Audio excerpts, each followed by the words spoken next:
Hello and welcome to this final tutorial video of this three-part series in preparing students to take the Claims and Reasoning retest. This particular video will focus on evaluating reasoning and identifying logical fallacies. Please remember to pause or rewind this video at any time in order to take notes or review what you have learned. In this video we will cover how to evaluate deductive reasoning, how to evaluate inductive reasoning, and how to identify logical fallacies, or the types of logical fallacies that we study. So when you're evaluating reasoning, the first thing you have to do is be able to identify the claim. Remember, to determine what type of reasoning it is, you have to identify the claim. So when evaluating that reasoning, you also have to find the claim first. And then you must determine whether or not the support that is provided actually substantiates the claim. Let's talk about evaluating deductive reasoning. Deductive reasoning is judged on its validity. It's either valid or invalid. A deductive argument is valid if the claim follows logically from the premises that have been provided. A deductive argument is invalid if the claim does not follow logically from the premises, if the premises just don't support the claim that you've issued. For the purposes of our studies, I want you to treat all premises as true. Let's not debate the premises, whether or not they are accurate at this time. We're just concerned with whether or not there is clear logic or valid logic shown. Let's take a look at an example. Either the state must raise taxes or cut social services. The state will not raise taxes, so the state must cut social services. Does that sound logical? Yeah, perfectly logical. This is a valid deductive argument. Either the state must do X or it must do Y. Those are the only two options. So we're assuming that the premises are true. So if it does not do X, it must do Y. Okay? The claim that the state must cut social services follows logically from these two premises. Let's take a look at another one. Students who study hard get good grades. Loretta gets good grades, therefore she must study hard. Does this sound logical?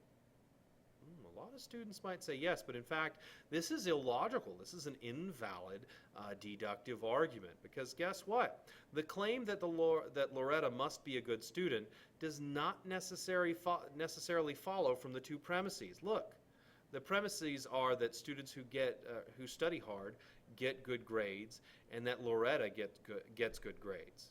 It does not say that everyone who gets good grades does so because they study hard. Okay? Loretta could fall outside of that group and still get good grades anyway. Loretta could be cheating. Okay? Therefore, this is an invalid syllogism, an invalid piece of deductive reasoning. If I were trying to make this reasoning valid, I would need to change the claim or restructure the premises, but the easiest way would be to change the claim. I could just say Loretta may be studying hard. Okay, that's reasonable to say, but I can't assert that she must be. Let's talk about inductive reasoning and how to evaluate that. Inductive reasoning is judged on strength, whereas deductive reasoning is judged on validity. Induction is judged on strength. An inductive argument can either be strong or weak. An inductive argument is strong if the claim can be reasonably inferred from the evidence. An inductive argument is weak if the claim cannot be reasonably inferred from the evidence you've been given. Let's take a look at an example. Every time I have seen Marianne, she has been wearing earrings. She must always wear earrings. Let's see, is the claim reasonably drawn from the evidence? No, this is a weak inductive argument. Okay? The claim that Marianne must always wear earrings cannot be reasonably inferred from the evidence. Just because every time I have seen her she's been wearing earrings, that doesn't mean she never takes them off. Perhaps I've only seen her at very specific times of day when she necessarily wears earrings. So this is a very, very weak inductive argument. Yeah, this could just merely be a coincidence. If I wanted to make the reasoning stronger, I could just change the claim. I could say something like, Marianne wears earrings frequently. That is, if I see her frequently. Okay? So that's how you change the claim to make it a stronger inductive argument.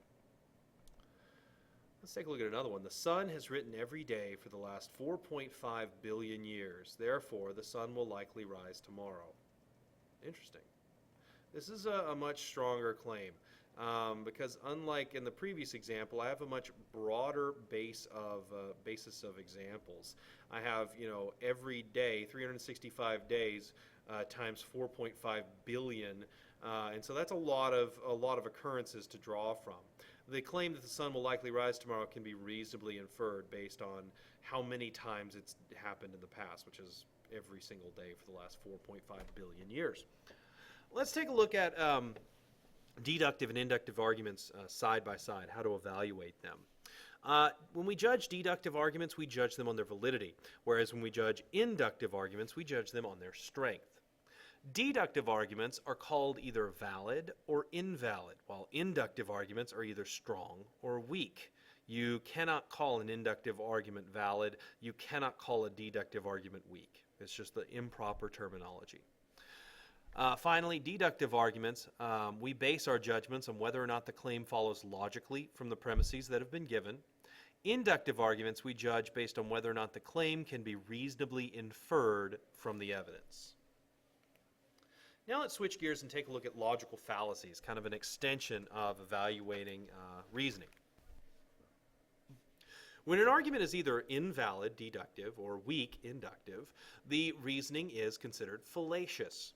Scholars have studied fallacious reasoning for millennia. They have labeled dozens of different fallacies, if not hundreds. They have categorized these fallacies into several different types.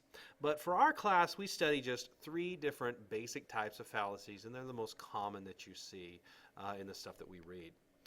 We study fallacies of insufficiency, fallacies of relevance, and fallacies of accuracy. Let's talk about fallacies of insufficiency. A fallacy of insufficiency occurs when the evidence is insufficient in its support of the claim. This is the case in a hasty generalization or in circular reasoning. Let's take a look at an example of a fallacy of insufficiency.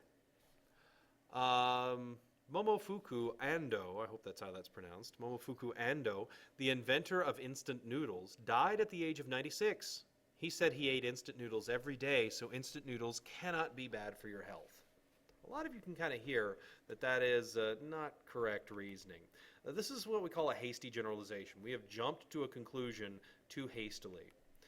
The claim that instant noodles cannot be bad for you is drawn from insufficient evidence, because what is our evidence? That this one guy ate them every day of his life? Well, that's just one person. There's been trillions of people who have ever lived.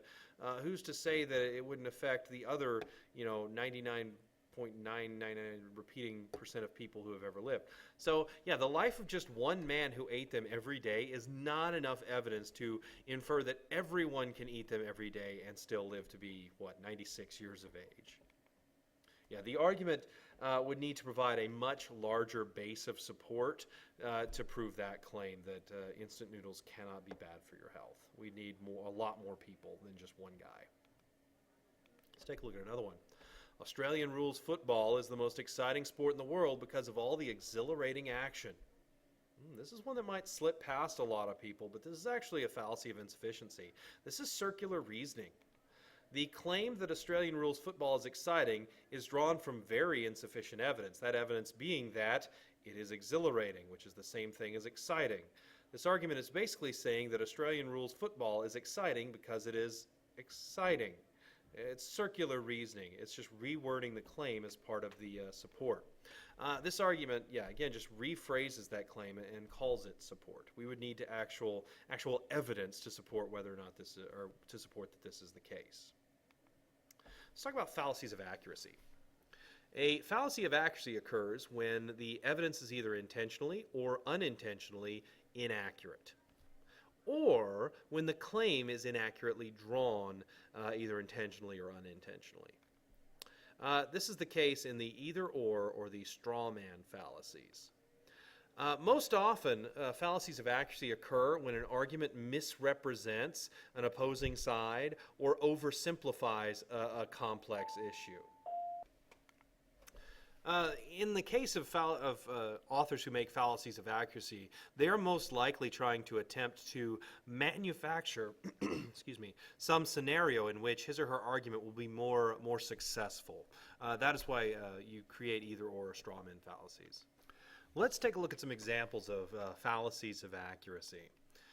As for converting Islamic extremists to Christianity, I think it might be a good idea to get them on some sort of hobby other than slaughtering infidels. This sort of cheeky quote, I think, is from something Ann Coulter wrote, always a good source of logical fallacies. This is a straw man fallacy, and it's a fallacy of accuracy because the claim refers to the acts of Islamic extremism as a mere hobby pursued by some Muslims, which is a gross representation of the issue. Your personal beliefs a Muslim's personal beliefs aside, you cannot reduce Islamic extremism to a hobby. That is just a ridiculous misrepresentation. And so this is an inaccurate piece of evidence, an inaccurate claim that you have drawn. The author has created an inaccurate scenario in which she, in this case, can be more successful. She's just kind of belittling the other side using this straw man fallacy, which will, I'm sure, work to her advantage in working against them in her argument.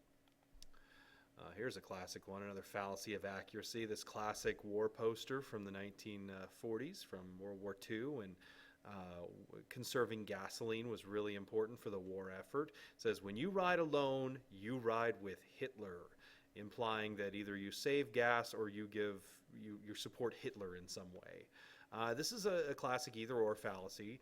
The claim here is that you support Hitler if you drive by yourself and don't conserve gasoline. Well, that's a gross overstatement of reality.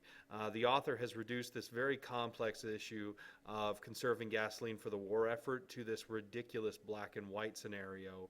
If you do this one thing this one time, you are directly helping Hitler win the war. That's a complete inaccuracy. The issue is instead much more complicated than that. Let's talk about fallacies of relevance. Fallacies of relevance occur when the evidence is irrelevant to the claim you are making. A good example of this is the false analogy, or the ad hominem, or the red herring, the good old red herring. Let's take a look at some examples of the fallacies of relevance. The universe follows a meticulous rhythm and pattern of nature, much like a watch. And since every watch must have a watchmaker, the universe must too have a creator. It's actually paraphrased from a book. This is a false analogy. Just look at the analogy. He's comparing the universe, like the entire freaking universe, to the inner workings of a watch. Well, the claim that the universe has a creator is made based on that irrelevant evidence. The analogy here is completely flawed. The universe's resemblance to a watch, while it may be poetic, it is highly ridiculous. It is the two are so dissimilar in reality. Drawing such a comparison is completely irrelevant in proving that in proving the existence of a God. So this argument needs to instead provide a more accurate analogy in order to be sound, or just abandon the analogy altogether and provide some other type of concrete evidence to support that the universe was in fact created, that sort of thing. Let's take a look at another example. The senator should resign from his office because, due to the recent discovery, it's kind of a typo, due to the recent discovery of his marital infidelity. So the senator should resign from his office due to the recent discovery of his marital infidelity. We hear this argument a lot. Anytime a politician gets in trouble for something in his personal life, nowadays it's just assumed that politician will step down.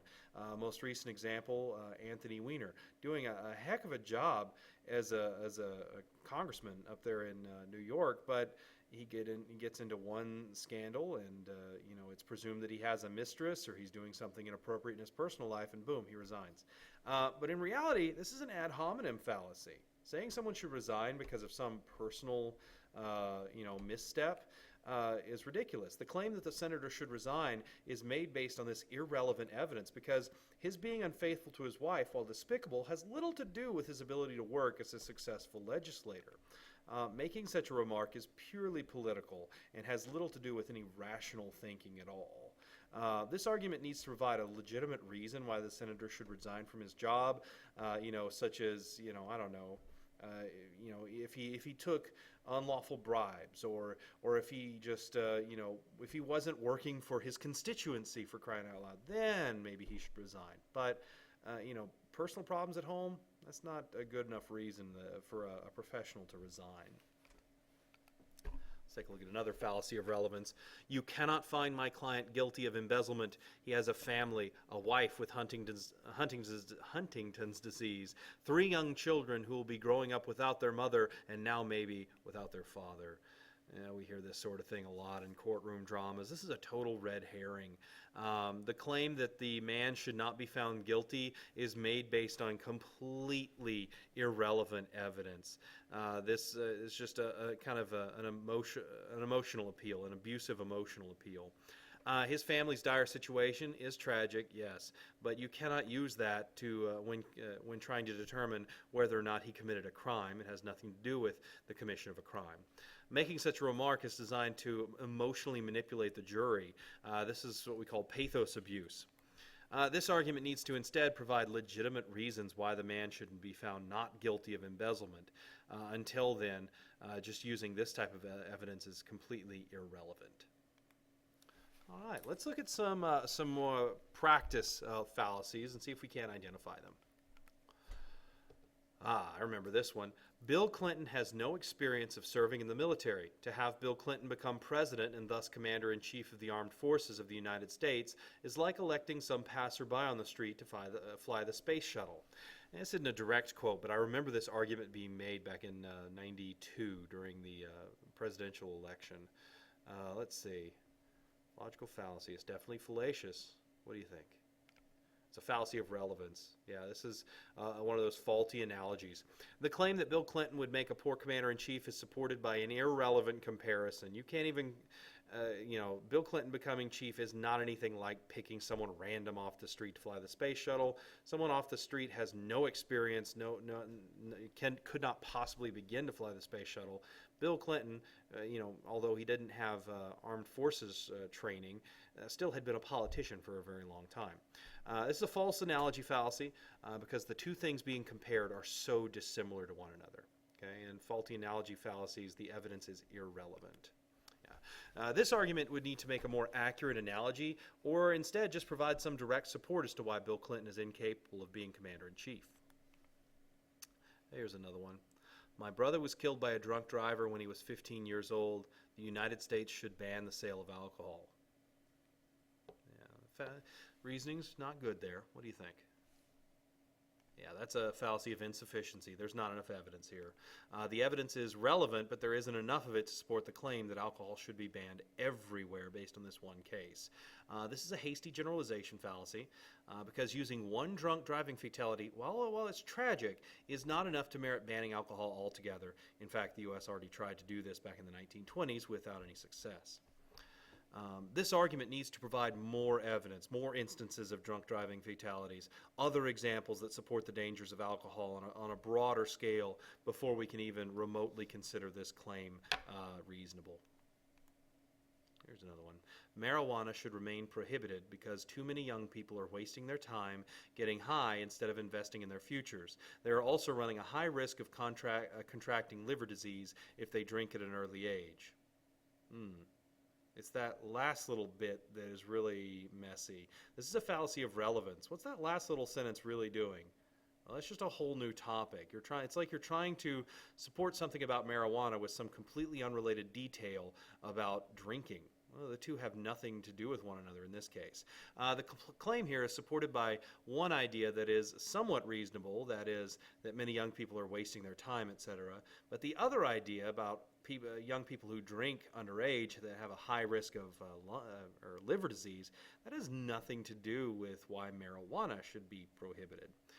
This is a red herring fallacy because the claim that marijuana should be illegal is supported by a wholly unrelated claim regarding underage drinking. This argument should stay focused on explaining how young people who smoke marijuana are wasting their time, or on providing evidence that is in fact this is in fact occurring. So focus on proving the idea or proving the claim with relevant evidence here. Oh, goody. Here's another Ann Coulter quote. Liberals hate America. They hate flag wavers, they hate abortion opponents, they hate all religions except Islam post 9/11. Even Islamic terrorists don't hate America like liberals do. They don't have the energy. If they had that much energy, they'd have indoor plumbing by now. I don't even know what that last line's supposed to mean. Yeah, you probably guessed this one. This is a fallacy of accuracy. This particular author is way off base, way inaccurate in supporting her claim that liberals hate America. The claim is supported by this ridiculous string of inaccurate invective that is just completely, none of it's based in any sort of reality. This is a straw man fallacy because the author has made so many blatantly inaccurate statements in support of the claim, and all of those inaccurate statements are belittling the other side or attempting to belittle the other side. This is likely just an attack on liberals disguised as an argument, as Ann Coulter and guys like Rush Limbaugh want to do. Yeah, there's no real argument here. It's just kind of a rant, which we see there's a lot in modern politics. So it's important to be able to spot this. Look, the author doesn't make any kind of points here. She just rants on something. So that's definitely a fallacy of accuracy because of the way that it's misrepresents liberalism. All right, so to recap, deductive reasoning is either valid or invalid. That's how we measure deductive reasoning. It's valid if the claim follows logically from the support. It's invalid if the claim does not follow logically from the support. Inductive reasoning is judged as being either strong or weak. It's strong if the claim can be reasonably inferred from the evidence. It's weak if the claim cannot. We are studying 3 different types of logical fallacies as well. You need to be able to identify fallacies of insufficiency, where the evidence is insufficient to support the claim. Fallacies of accuracy, where the author draws some completely inaccurate conclusions or uses inaccurate evidence to draw those conclusions. And finally, fallacies of relevance, when an author uses irrelevant evidence to support a claim. Well, that's the end of this third and final video. I hope this has been a little bit of help.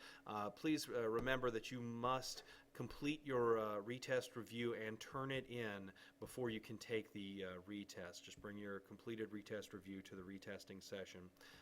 And thank you. I hope this has helped. Good luck on your retest.